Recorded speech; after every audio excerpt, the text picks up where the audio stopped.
Tunaanza basi mwanzo kabisa mwa picha hii. Ni katika jengo moja kubwa sana huko Korea Kaskazini. Sehemu moja ni Pyongyang. Korea Kaskazini. Katika gorofa hili kuna bwana mmoja alikuwa ni Lee Seong. Leo polisi walikuwa kimwandama.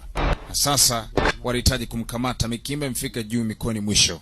Anasema hitaji kuishi tena, nataka kufa. Anasema nimechoka, nahitaji mapumziko. 네가 왜 그렇게밖에 할 수 없었는지 후련해요. 이제 쉬어야겠어요. Anasema nahitaji kupumzika. 나도 지쳤다. Nimechoka na maisha.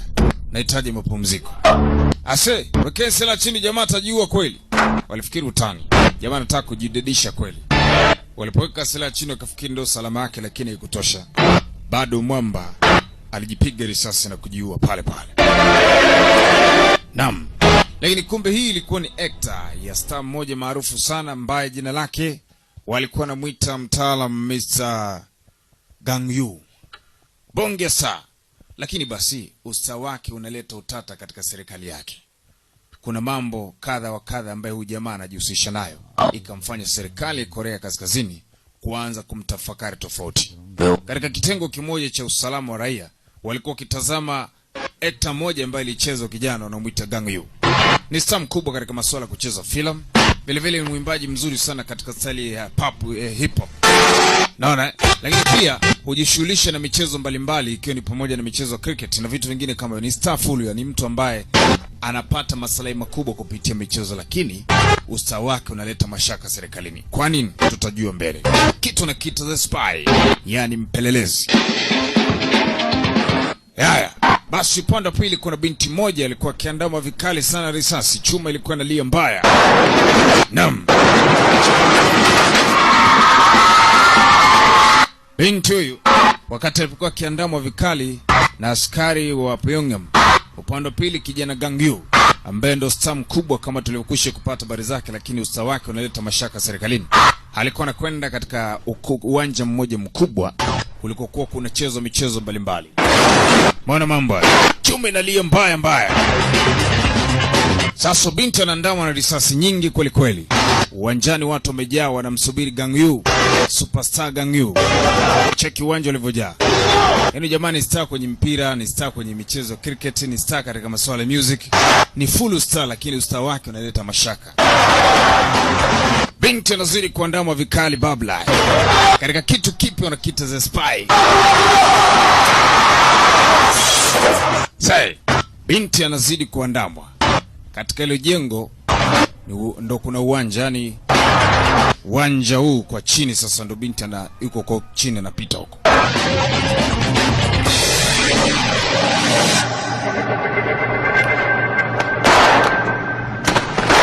Chuma inalia. Yeah. Jamaa kaambiwa aseme neno. Ni bingwa kurusha, sijui mchezo unaitwaje huu. Bibie. Chia. Noma. Wanamuita Ha Mu-hyung, bibie huyu. Gang Yu here. Watu wanashangilia habari ya Gang Yu. Ni saa. Binti baada ya kuwapiga wale askari walikuwa kimwandama. Kumbe binti alikuwa ni gaidi bwana. Sasa alikuwa anatega bomu. Mbona yani binti alikuwa ni askari. Anategua bomu ambalo limetegwa na gaidi la kutaka kusambaratisha watu wote ambao walikuwa katika uwanja siku hiyo. Watu wanashangaa wakimshangilia star. Kwa watu wote walikuwa pale watakufa kama binti atafanya uzembe. Kwa hiyo bibi yeye anahitajika kutegua bomu. Kazi kwake ndani sekunde dakika 3 anatakiwa kuwa amekwisha tegua bomu lisije likaoa watu wengi hawa. Zaidi ya watu 1500 katika uwanja mkubwa huu.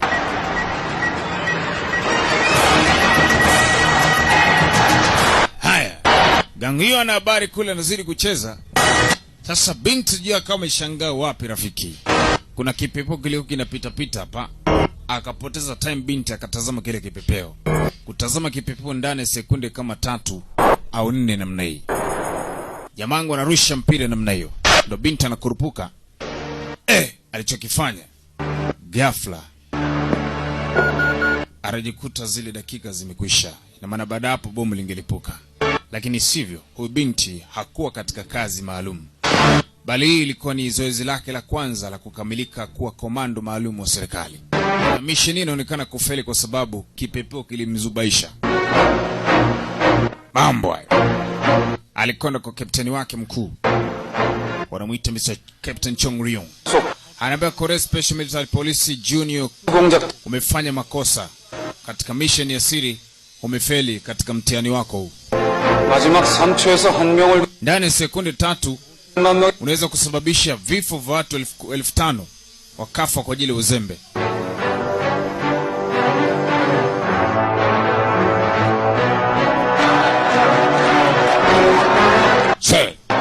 Ina maana kama ilikuwa ni kweli binti anategua bomu hapa, alikuwa ameshafeli, watu wote wangekufa kwa sababu ya uzembe. Basi Gang Yu alikuwa ameshamaliza operation yake, mambo alikuwa ni safi kabisa. Alikuwa anatoka na kwenda upande mwingine. Ni superstar katika masuala ya filamu, usipime. Music ndio usiseme.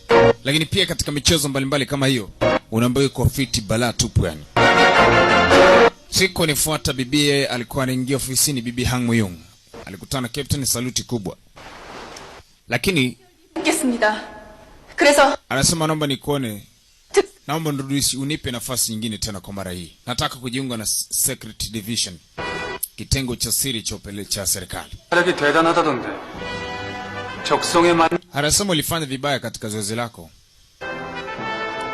Okay. No sweat. Watampa testing kwa mara nyingine tena.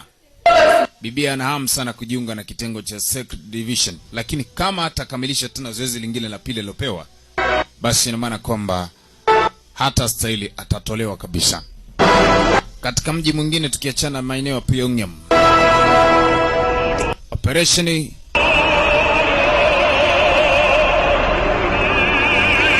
ya binti ilianza kama ifuatavyo, na ilikuwa ni kazi sasa kumfuatilia superstar ambao wanamuita Gang Yu.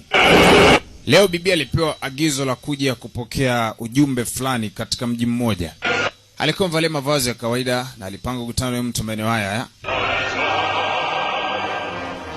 Binti alifika. Jamaa anaonekana anakuja kwa mbali kule taratibu. Basi alipofika pale, binti alichukua kijitabu fulani akamkabidhi jamaa kitu kama flash.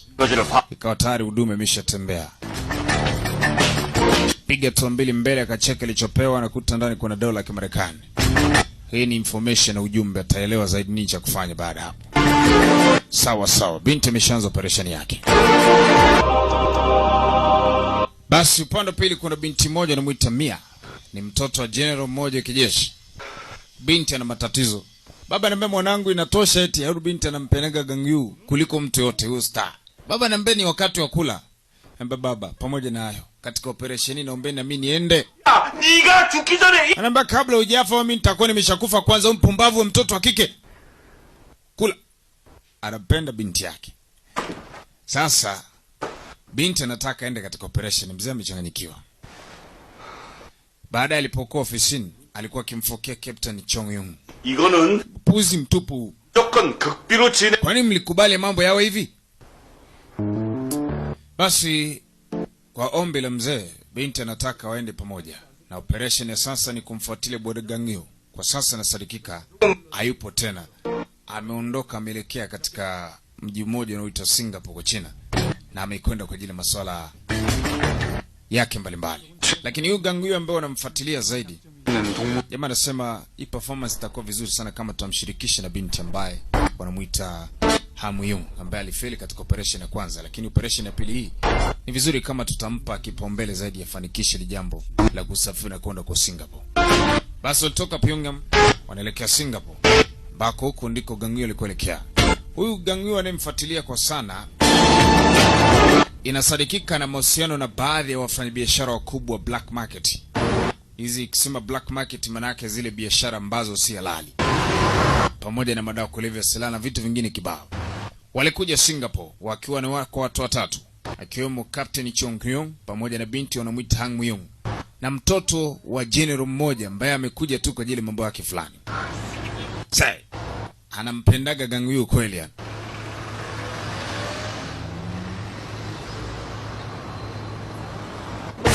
Binti ameshaingia. Nyamera wa kike wanamuita Ha Mo-young. Lakini huko Singapore kuna tajiri mmoja anamuita Chairman Yu, Chairman Jung. tajiri mkubwa sana, anamiliki hoteli moja kubwa wanaita Galaxy Hotel. Ana mabodyguard wa kutosha, afu anaye pesa mpaka anaumwa. Lakini cha ajabu ni kwamba familia yake hana familia kubwa, ana mjukuu wake tu peke yake. 둘러본 느낌이 Anamuuliza binti yako rafiki yake kuhusu ile eneo. 쳐다보지 말고 주의 깊게 참. Utakuwa uliangalia kwa makini sana. Binti bana, mimi nimechoka babu, nataka tu kwenye chumba nikapumzike. Akambacho upumbavu wewe. Siku nitakapokufa urithi wote huu utakuwa ni kwako. Binti ambaye utaishi miaka 100 na zaidi, ufi haraka bwana. Mimi nasikia kuchoka bwana. Binti anaringa sana kwa babu yake. Okay, mipango imekaa safi, ndio appointment. Anasema kuna appointment usiku na wafanya biashara fulani. Lakini babu, appointment gani tena? Alikuwa anatembea na binti yake kila mahali. Tuache hayo. Hapa Singapore ndiko show kubwa inafanyika ya mjomba anamuita Gang Yu kutoka Korea Kaskazini. Na hii bonge ya show ilikuwa inafanyika katika ukumbi mmoja mkubwa. Na hawa wamekuja kwa ajili ya kumfuatilia bwana Gang Yu. Tumeshaambiwa kwamba ni superstar, lakini superstar wake unaleta mashaka na anahusishwa katika biashara za black market. Basi baada ya kuchukua chumba, walikwenda katika ukumbi ambao Gang Yu anafanya burudani siku hiyo. Akakabiti na mapepe. Niache bana, show imeshaanza. Wewe umesema tumekuja kwenye kazi, ananiambia mimi sitaki kujua cha kazi. Mimi mwenyewe jamaa ananichanganya.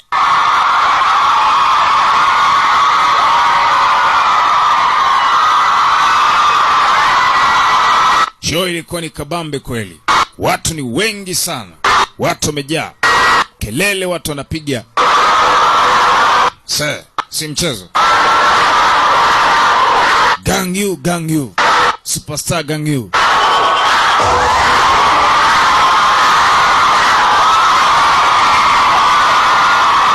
Sasa kati superstar Gang Yu anashangilia. Tumekuja na vichapa. Binti anamshangaa maana mwenzake ana mapepe. Yaani kashapotelea kwa katikati ya umati. Yaani hajui kwamba wamekuja kumpeleza huyo mtu. Cha ajabu ameshamzimikia na mpenda mno. Ni star ambaye anakubalika mno. Basi hapa ni katika uwanja mwingine wa hip hop. Anavunja ngoma hapo jukwani, watu wanamkubali balaa. Kwenye filamu ndo usiseme. Kwenye masuala ya michezo yani ni star kweli. Anatikisa bara la Asia kwa ujumla.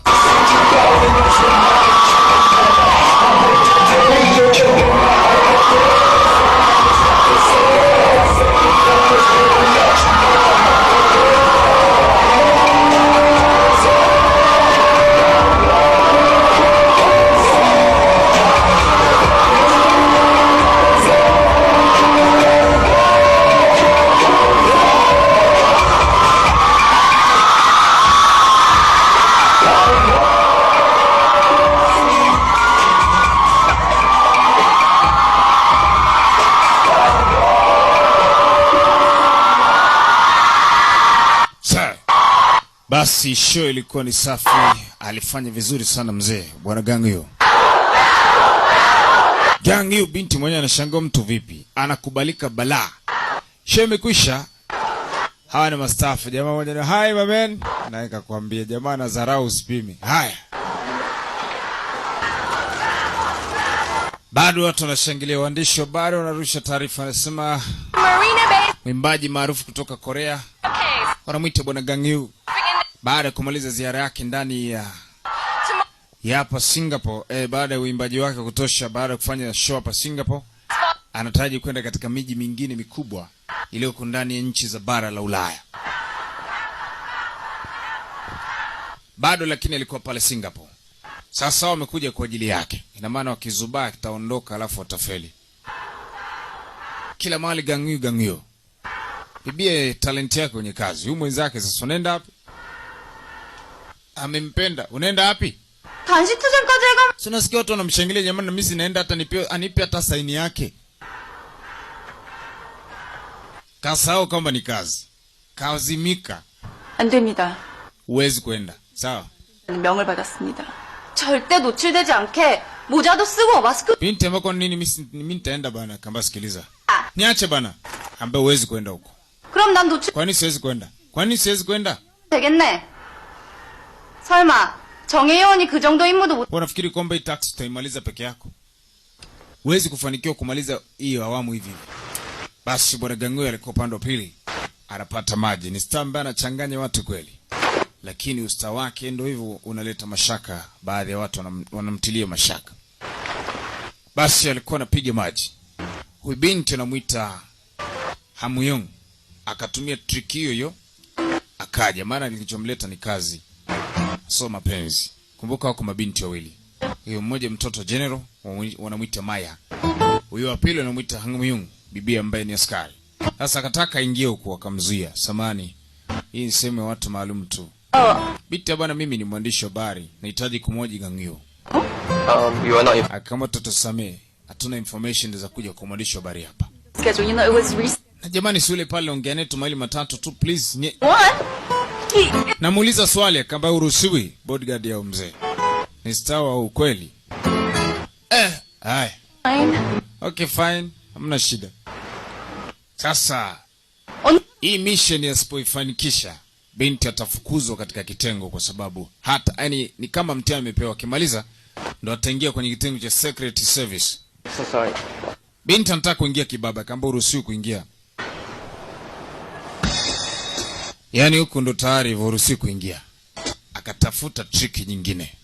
Na hii ilikuwa ni siku nyingine. Ule usiku alifeli, siku nifuata asubuhi. Bonge hoteli jamaa amelala, saa asubuhi alikuwa anataka kupiga misele kwanza hapo Singapore, kabla ya kuondoka na kwenda katika baa katika mji mwingine. Hapa ni China, Singapore China. Mbona jamaa akacheka na binti akacheka na mlango wa nje. Akaona huyu leo tadili naye mpaka.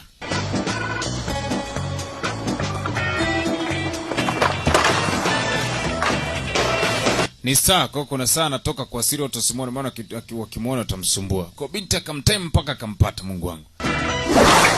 Akachukua kamba chapu, cheka anavyoshuka. Ni askari yuko fiti mbaya, kishapitia mafunzo kutosha. Namna hiyo. Aha. Bwana.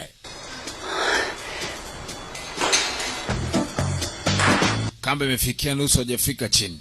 Jamaa wangu anazidi kushuka taratibu tu. Hana wasiwasi wote, mzima Mr. Gangyu.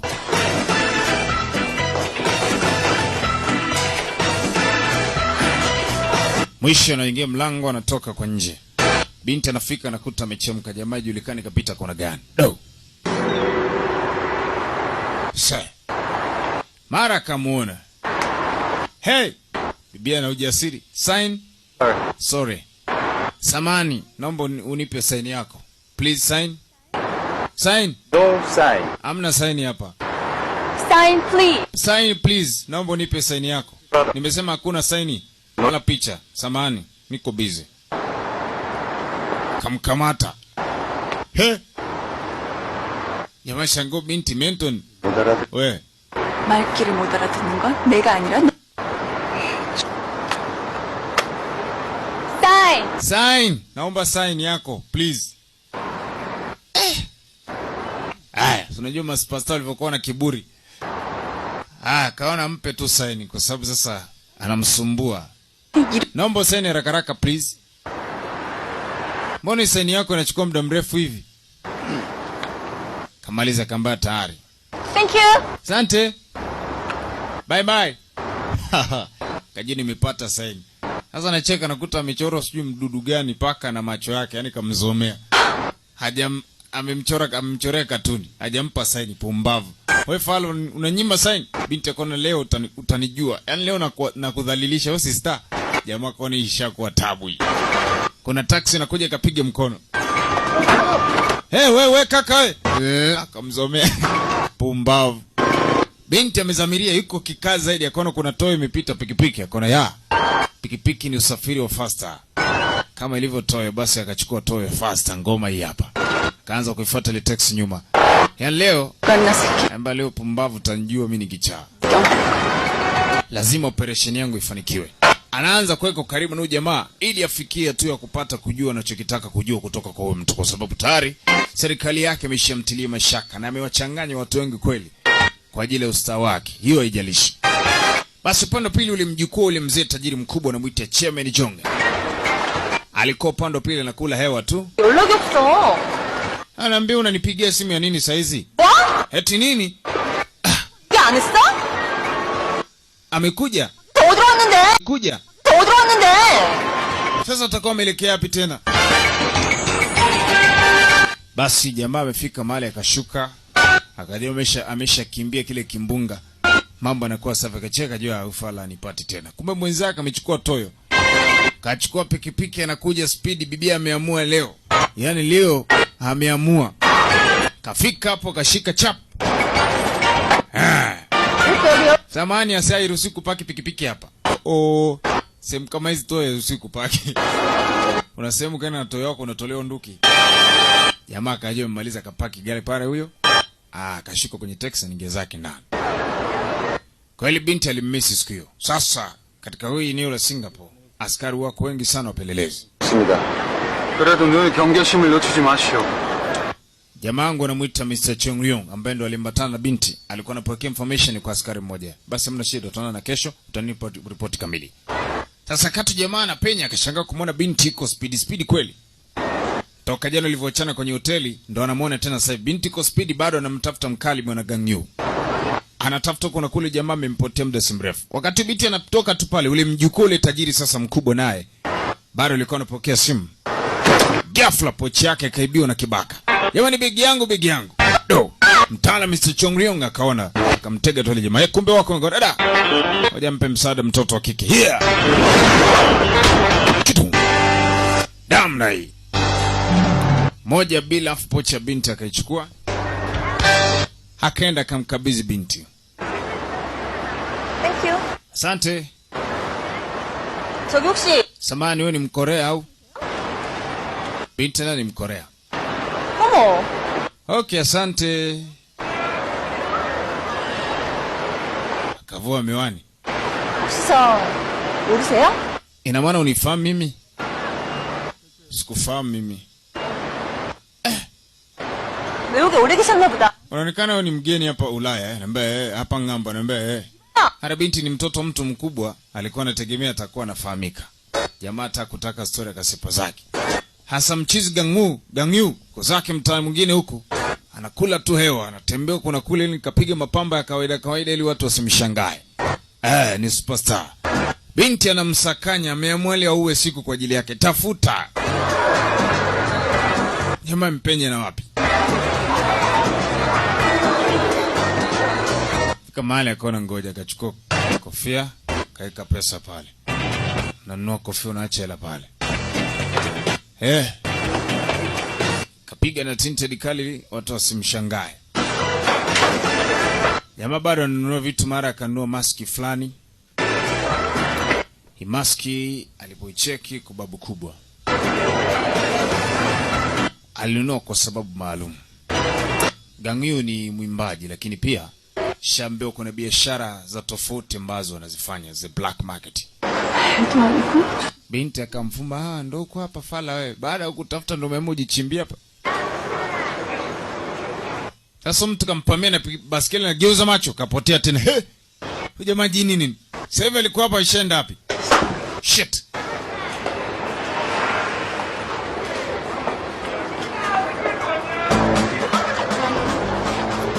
Jamaa kaingia upande wa pili, kashanua maski yake hifadhi.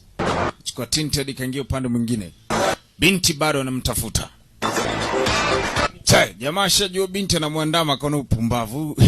Uchangule umekwaje? Hani amemganda balaa. Akapiga chobisi nyingine huko. Bado mtoto wa kike anakuja tu.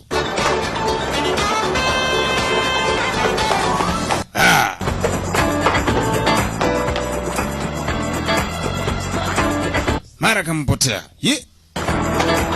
Yaani binti leo amechoka. Kazi kubwa ilikuwa ni kumtafuta mara. Jamaa akatokea kwa nyuma. Haya. I hate people stalking on me. Alikuwa ananifuatilia sana Nashindwa kuelewa ni mwanamke ni kichaa au. Okay, sema shida yako nini? 사인해주고 가. Kwa nini ulindanganya? Haya, naye ana issue yake pia maalum. Ni issue gani kwa hapa? Ngoja tuone. Binti ashaingia. Kishaingia huko ni kuvunja kwanja tu. Bibi hata ajue kuchezaga ngoma, acha kokoto.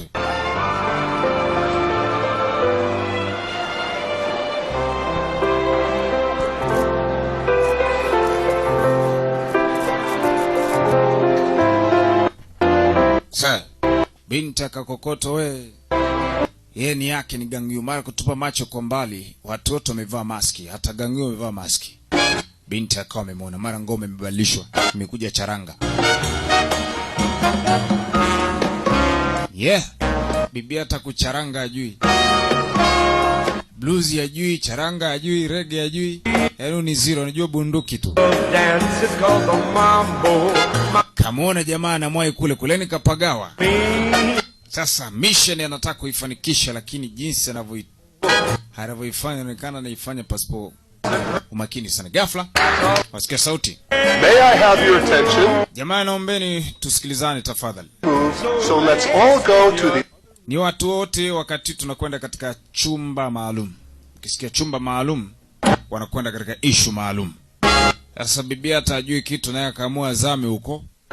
Sasa huku ni chumba ambacho matajiri wakubwa hukutana nao, biashara mbalimbali zinafanyika. Sasa ni mnada, manake unaekewa namba pale. Nada afu muonani sura. 관심 있으셨어? Kumbe binti ule mtoto ule mjukuu ule mzee kaja, bibi mie. 필요한 거 있으면 말해. 내가 사줄게. Unataka leo nini nikunulie? Bibi anamuuliza. 저기 뭐야? Nani utena?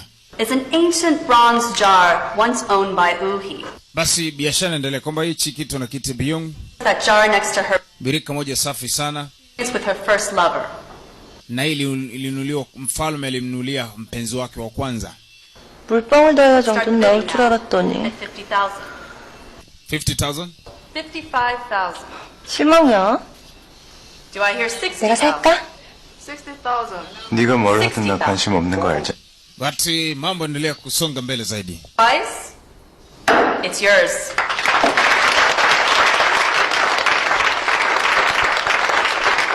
Haya. The second item. Anasema kinachofuata ni kitabu kimoja cha historia nzito ya zamani. And 우리 the 진짜 writer, 떼스파티 가자. Hii ni piece ya kitabu kimoja ambacho tunakiita joint book. archaeologists think it is from Korea, Russia, or China. It has Ina historia ndefu kuhusu Korea, China pamoja na the remaining one. Russia. Sasa jamaa alivyocheka ile kitabu akakumbuka moja katika vitu vya thamani kilichomleta hapa ni piece fulani ya kitabu. Kiangalia huwezi kuona kama ina thamani. $1 million. Sasa watu wakapanda dao $1 million. 1.5 million. 1.5 million dollar. Kipa karatasi tu kidogo. What else? Hamna mwingine? 니들 용답하. 설까지 동지기 타. Binti ambao ondoka hapo. Sakajikuta amesimama. Maana anaye transmission masikioni. Watu wakashangaa kusimama, akajua labda endo anataka kile kitabu. Umesimama bibi, unapanda dau shingapi? Akatoa kibao chake akakisimamisha. Je, ingiaga sehemu 18. You misunderstood. Haha, kumbe ni Mkorea na maana uelewe tunachokiongea sio?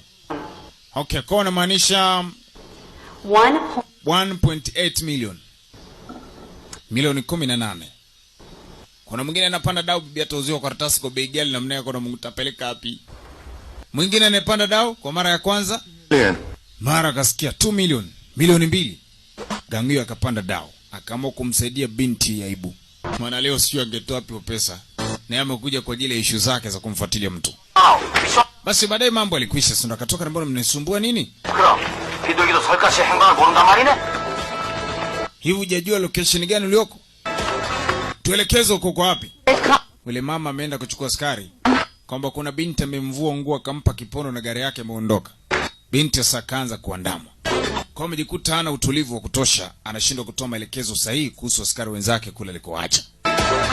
Sasa tupa macho mbele, mara akamwona mtaalamu wa Gang Yu. Kuna binti mmoja akachukua kikalamu. Misheni yake ni kumdhibiti jamaa. Kile kitabu kikaletwa, kimechaka tu. Kutia sani pale, unalipa pesa. Mchezo unakuwa umeungulia pale pale. 갓나 새끼.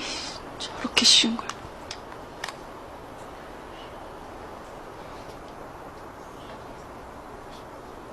뭔지 풀썩거리는 거에 뭐하러 그런 돈을 써?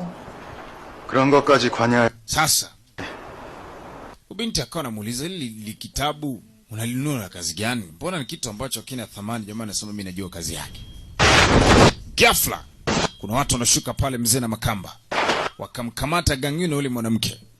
Maana binti anashangaa, he, mtu nilikuwa nikimfuatilia mbona amekamatwa tena? Kabidi atoe msaada. Binti ni shida huyu. Wow.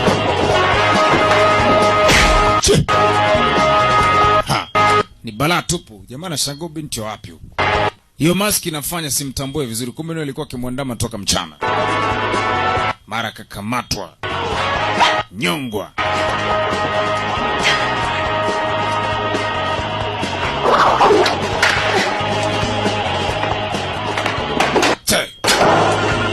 Bahati mbaya jamaa akajitoboa kwenye na mkono na kalamu ikamtoboa mkononi.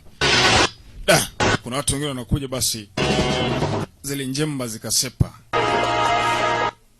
Binti anacheka na kutoa, mama anazidi kuja. Hey, kuna nini bibi? Akaona hapa ni kesi. Kamata kamba, kateleza upande pili, kaondoka. Hapo hakuna mtu anaelewa kwamba nini kilikuwa kinaendelea. Wale watu walivamia pale kwa ajili gani? Inaonekana walikuwa wanahitaji kile kitabu, lakini binti hakutambua kwamba issue ya muhimu pale ilikuwa ni kile kitabu. 아니 그런 것도 정해요. 아니 Yeye akajua labda ni wale manjembo wanamuandama kwa sababu limvole mama nguo, acha akimbie. Kimbia kweli.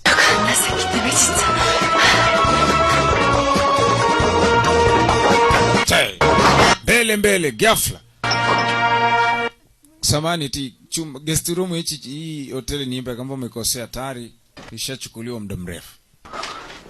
Kakosea tu kuongea ni ile wenge purukushani. Haya. Tunakuja katika kitengo kinajihusisha na masuala ya siri, secret. Siku nifuata binti alifika kitoni. 거부하는 건 Anasema kwa mara nyingine umefanya makosa makubwa sana. Kwa mara ya pili binti ana fail mission. Kwa stahili kujiunga na kitengo hicho cha secret service. Ile ilikuwa ni kama zoezi, pia ilikuwa ni kazi. 그때까지 근신하고 있도록. 아닙니다. Binti asema hapana. 주십시오. Niko tayari kwa adhabu yote, lakini nisikose nafasi ya kujiunga na secret service. Akamwambia mna. 내가 특수공작대에 있는 한 동문 Mimi bado nitabaki kwa secret service, lakini wewe utafanya kazi katika kitengo kingine. So secret service. Haustahili kwenye secret service. Binti alitoka pale akiwa roho yake inamuuma sana. Ni ndoto yake kujiunga na kitengo hichi cha serikali toka utotoni. Anakumbuka zamani baba yake alikuwa akimwimbiaga nyimbo fulani. Napenda busu la baba. 우리 아빠 뽀뽀가 제일 좋아. 이 다음에 그냥 나도 아마 Tena alimuahidi babake kwamba kipindi kijacho mimi nitakuwa secret service kama wewe. Babake alikuwa gani askari. Lakini babake na mamake kwa sasa wako duniani, wamekwisha kufa. Kwa binti anataka arithi ile nafasi, lazima awe askari mzuri. Kwa hiyo tayari kwa mtihani wote ule ili mradi afanikishe mpango wake. Alipoenda nje alirudi tena kuomba radhi kwa mheshimiwa. 뭐요? Tatizo nini?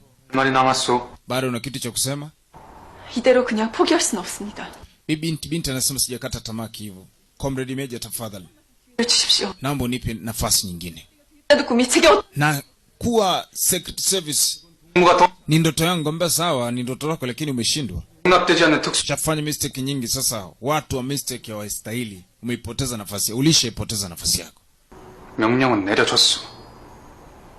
Kazi ilikuwa mpeo, umefeli. Ukujua kilichokupeleka katika ile jengo. Laiti ungelijua ungekuja na kilichokupeleka pale. Bibia nikaa vile hajaelewa. Sasa kumcheki ukamanda kwenye mkono ndo anaanza kupata picha. Ukamanda ana alama kwenye mkono wake. Jiuliza mtu aliumia saa ngapi? Alipocheki pale mezani pia aliona picha moja iliyopigwa kwa kamera, alafu akaiona kalamu ambaye kitumia jana usiku kwenye ile jengo alipokuwa kimwandama Gang Yu. Sasa nakumbuka ile tukio, ina maana ule mtu alikuwa mvaa maski, kumbe ni kamanda, ndo alikuwa amejitoboa kwenye mkono na kitu alikuwa anataka ilikuwa ni kile kitabu. Kumbe misheni yangu ilikuwa ni kile kitabu. Ndo nakuja kugundua sasa hivi, lakini muda umeshaisha. Kitabu anacho Gang Yu Mr. Gang Yu. Hicho ndo kitabu kinachotakiwa. Sijajua hicho kitabu kina siri gani, kuna nini ndani, lakini wanasema hicho kitabu kina kurasa 4 tu, lakini zimeseparatishwa, kila kurasa iko upande wake. Sasa kikikamilika kitakuwa na siri moja kubwa sana, sijajua ni siri gani.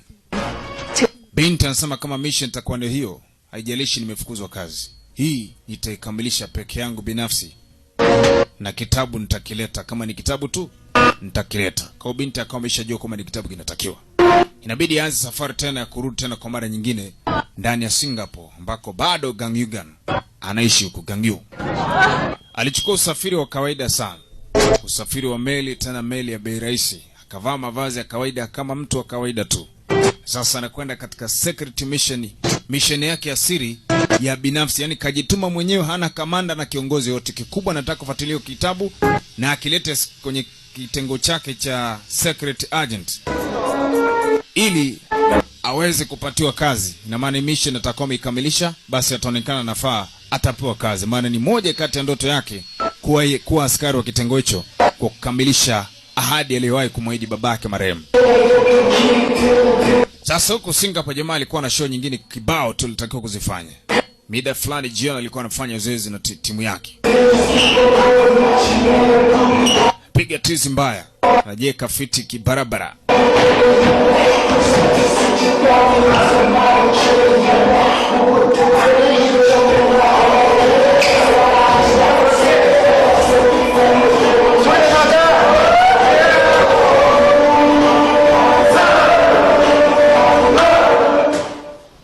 Sasa show ilipokuwa imekwisha, baada ya mazoezi kuisha, Ikogo na bodyguard wake wanaita Bambu, wewe asante kwa kazi ngumu. Ai, kapigishwa tizi, manyama yuko hoi. 완전 멋있냐 멋이.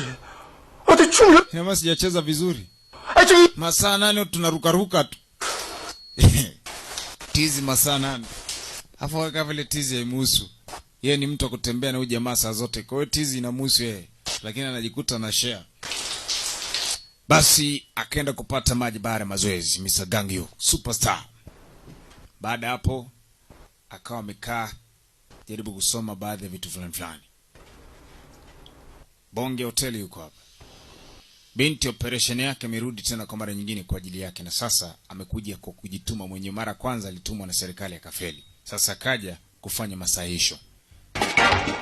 Binti amepeleza mpaka akajua jamaa anakokaa. Sasa tofauti na hapo, kuna filamu moja ambayo ilikuwa inataka kuzinduliwa siku so nyingi hapo mbele. Filamu hiyo inaitwa Assault Assassin, yani mpima shabaha. Sasa waandishi wale walikuwa ni wengi sana, na hii movie leo ilikuwa inazinduliwa ili wanaitangaza mastaa watashiriki filamu.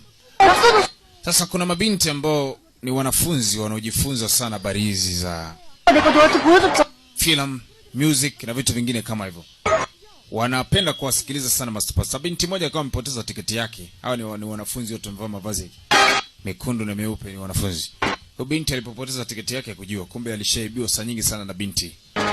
Kwa mtaalamu bibi anamuita Hamu Yung akaingia kwa tiketi ya mwanafunzi mmoja ambaye alimuibia tiketi. Sasa hii ndio advertise ya filamu yenyewe ambayo wanaita Assassin. Mbona? Basi inaanza hivi. Jamaa anasema sikujua kama mwanamke huyu angelikuja kuwa kubadilisha maisha yangu. Hicho ni kipande kidogo cha picha hiyo ambayo wanaita Assassin. Watu walikuwa wanapiga makofi. Wanafunzi wamejaa huko ndani, unalipa pesa ndio unaingia. Kama una tiketi basi ndio hivyo tena. 지금부터 KBC의 특집 드라마 암살자의 주연 배우를. Sasa ili ni eneo maalum ambao watu hucheza filamu. Wakatangaziwa kwamba filamu inaitwa Assassin X. Star picha atakuwa Mr. Gang Yu, watu wanashangilia. Lakini pia star wa kike atakayefuata katika picha hii atakuwa ni binti anamuita 주인아 Miss Juin. Watu wakumpokea sana. Gang Yu ni star. Bibi naye akajichomeka tap. Operation yake ni kupata kitabu ambacho kiko kwa mtaalamu Mr. Gang Yu. Sasa inabidi atumie triki zote za kuwa karibu naye. 촬영장으로 이동하도록 하겠습니다. Mambo yalikwisha. Kinachofuata ni kwamba tunaingia katika zoezi sasa la kwanza kuunganisha vipande. Watakuwa hapa katika siku kadhaa. Basi action ikawa zinaendelea kama kawaida. Hizo ni actor. Filamu hiyo ambayo watakuwa ni Assassin.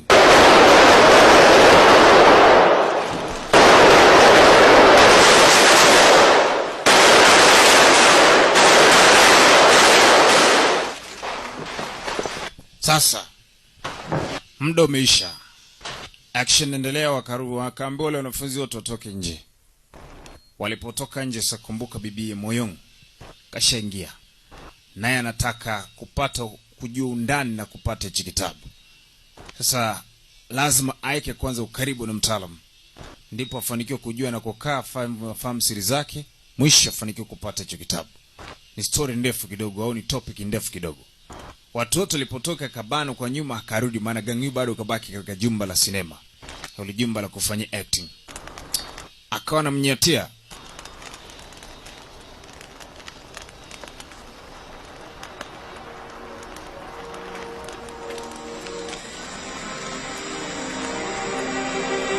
Sasa kumbe kwa bahati mbaya, sasa hii so act tena mzee, hii ni live. Kulikuwa kuna gesi, kuna mitungi fulani ya gesi inavuja pembeni. Alafu karibu na pale kuna moto. Kwa bahati mbaya chuma moja kadondoka tap. Ule moto ukawa unaingia kwenye pipe ya gesi. Kwa muda wa kumbe jamaa mlipuko ni mdogo, ilibidi atoke amsaidie hivyo hivyo mzee. Kamata mzee kitu hiyo. Piga mlipuko, binti akaruka naye upande wa pili. Say, yani kama so binti, huyu superstar Gang Yu leo alikuwa anafia papa. Binti akampa msaada mkubwa sana. Kama singelikuwa amebaki ukundana kumsaidia jamaa, leo jamaa angededi. Watu narudi wanashangaa kuna nini, bibi akaona sasa hapa inaweza kuleta shida. Ameumia kweli, kabidi atoke mbio akimbie. Maana kutaka mtoto mjue. Kiu ya kufanikisha kujiunga na kitengo cha Secret Service inamfanya bibi ayahatarisha maisha kwa kiasi kikubwa namna hii. Hasemi kuaje muhimu. Basi baadaye alimuingiza kwenye gari. Mbe vipi imekuaje? Vipi kuhusu binti alinisaidia? Niambia tujajua, huyu bibi alipotea tu ghafla. Alipotea tu ghafla. Twende nyumbani. Sasa wakati tunatoka pale nilikaa nyumbani kumpumzisha star. Maana alipata mlipuko mkubwa ghafla. Ya! Wewe kuna sheria gani wewe usimamisha gari ghafla? Anasema kuna mtu kwa mbele ya gari. Kuna mtu mbele ya gari. Tena hali yake ni mbaya mtu. Alikuwa ni binti. Ilibidi wamchukue wakampeleka katika hospitali moja ili aweze kupata matibabu. Sasa huko kuna jamaa mmoja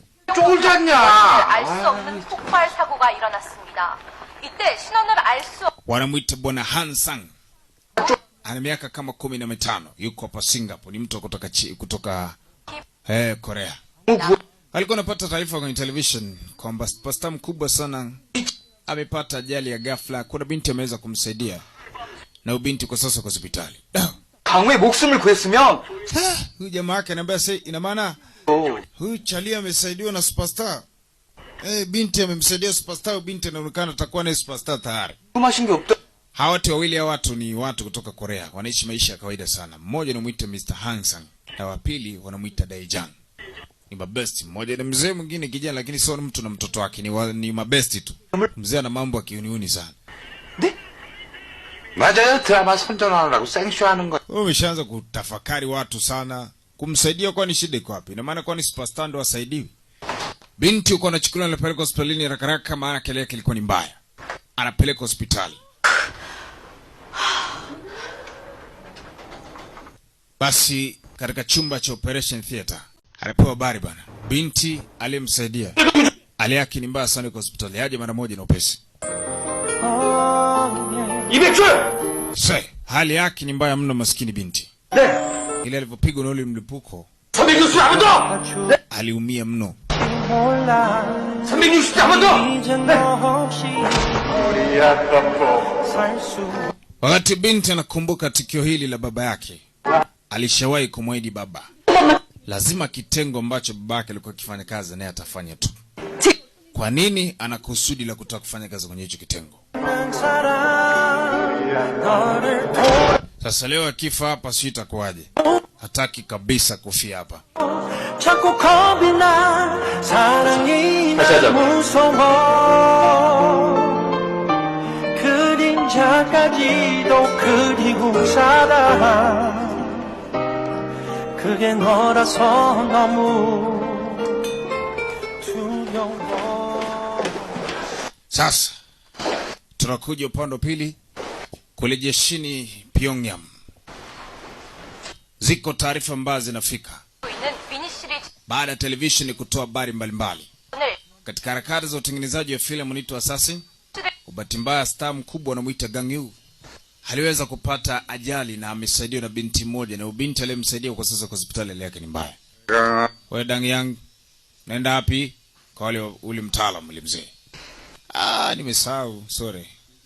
Mzee kabla hajalalaga usiku kuna station moja ita 89.1 89.1. Hichi ni kituo kimoja cha radio. Anapenda sana kusikiliza hicho kipindi. Hiyo radio. Sasa na kile radio. Haya, Daijanga anaondoka na mwacha mzee mkubwa pumzike. Ndio mzee nimekuambia. Ana miaka zaidi 15 yuko huko Singapore. Na ni mtu kutoka Pyongyang. Hatujui kwa nini yuko na yuko kwa sababu gani. Takwambia kazi yake mbele kidogo. 한류 정찰국 보고에 의하면 남조선. Sasa huku binti baada ya kumsaidia yule mtu ndipo askari wakamjua ni nani. Baada ya kupeleza historia ya maisha yake kwa undani, wanakuja kugundua kwamba ni binti ambaye alikuwa ni mwanafunzi wa kitengo chao. Alizaliwa mwaka 1987 huko Pyongyang. Wazazi wake wote walipoteza maisha, akamelelewa kwenye kituo kimoja cha kulea watoto yatima. Alipokuwa alijiunga na jeshi, akasoma ameshasoma high school pia, akajiunga na jeshi. Sasa binti ni Moyonge, binti ambaye tulikuwa tukifanya naye kazi kwenye hichi kitengo. Sasa alifeli mission hii kwa mara ya kwanza. Alipofeli akawa amesimamishwa. Sasa wanashangaa kumuona tena binti kwa karibu na Gang Yu. Kitu ambacho inatana hichi kitengo inamfuatilia Gang Yu. Walipata mashaka kidogo kwamba kwa nini binti amerudi tena kwa mara ya pili kule na alisimamishwa kazi. Huenda anashirikiana na majambazi au anafanya kazi kwa oda ya nani. Sasa tunakuja kwa mzee mkubwa anamuita Mr. Hangsang. Shakwambia jamaa anaishi maalumu huko. Hichi kituo hii station ya radio ambayo anapenda kusikiliza huwa inampaga ujumbe maalum. Jamaa ni mpelelezi wa siri wa serikali, Secret Service kutoka Pyongyang. Na hiyo radio ambayo anaitegesha mara kwa mara, hapo ndipo anapopokeaga ujumbe kazi gani afanye. Sasa mwamba huyu anapata kazi ya kufanya baada tu ya watu kujua kwamba binti tayari yuko huko. Akapewa kazi ya mfuatilie bibie kwamba amekuja kwa niaba ya nini, kafata nini, kazi ya nani hasa. Kwa nini anafanya kazi, yuko na Gang Yu kwa sababu zipi za msingi, na ni kwa nini ilimsaidia. Muona mambo haya. Mzee si akawa ameingia kwenye kibarua cha kazi ule usiku hata hajasubiri pakuche. Akaanza kutengeneza mambo ili aanze kumfuatilia binti. Sasa binti anamfuatilia Gang Yu kwa upande wake binafsi. Serikali yake inamtilia shaka naye inamfuatilia kijanja. Iko shule. Huyu Gang Yu kanunua kitabu, pisi ya kitabu kimoja. Hicho kitabu ndio kinakuwa na kurasa 4. Kurasa moja tu ndo alifanikiwa kununua. Kurasa 3 hatujui ziliko mpaka sasa hivi. Toga Han Muyungol. Han Muyungol. Unajua ndo jina lake Han Muyungol. Hilo jina kidogo aliyoifanisha na mtu fulani. Sasa binti yuko anaanza kupata fahamu baada ya mlipuko mkubwa kutokea. 이봐요. Hoya. 정신 좀 들어요. Hujaamka bado? 이봐요. Hello. Binti anafumbua macho, bado hali yake si nzuri sana. Nesi, please. Mara waandishi wa habari, huyu jamaa si star. Waandishi wa habari wamesikia jamaa alipata ajali na amesaidiwa kwenye hospitali, akajua sasa hapa ni kesi. Ni grupu la waandishi wa habari, sasa ni kero. Akataka ingia kwenye chumba, akapiga simu. Hase, uko wapi kwa sasa? Waandishi wa habari wengi wako huko, nyinyi mko hapa mpaka saa hizi. Mama, kuna shida. Nimepata habari sasa hivi waandishi wa habari wamejaa hapa hospitali. Oho. Tena ni grupu waka zile kitakiwa kwa wazee waandishi wa habari usiingie. Sasa umekaa kizembe, sasa watawazuia vipi? Waandishi wa habari ni wengi wanataka kupata ripoti. Gang Yu superstar Nini kimemsibu katika harakati za uandaji wa filamu walikuwa wanaita Assassin? Jamani ngojeni kwanza, hakuna kushuti chochote hapa. Ngoja. Wameshaingia mpaka ndani. Cha ajabu anashangaa Gang Yu yupo. Yuko wapi huyu?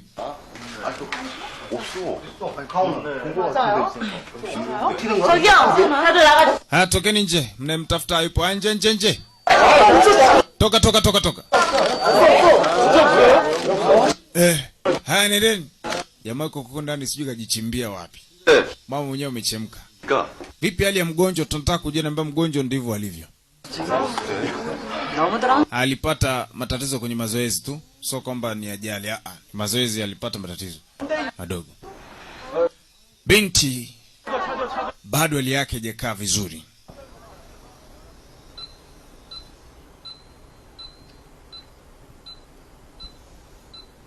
Ghafla akawa anasikia alarm fulani napiga. Akaisikia vile kuna mtu yuko hapa.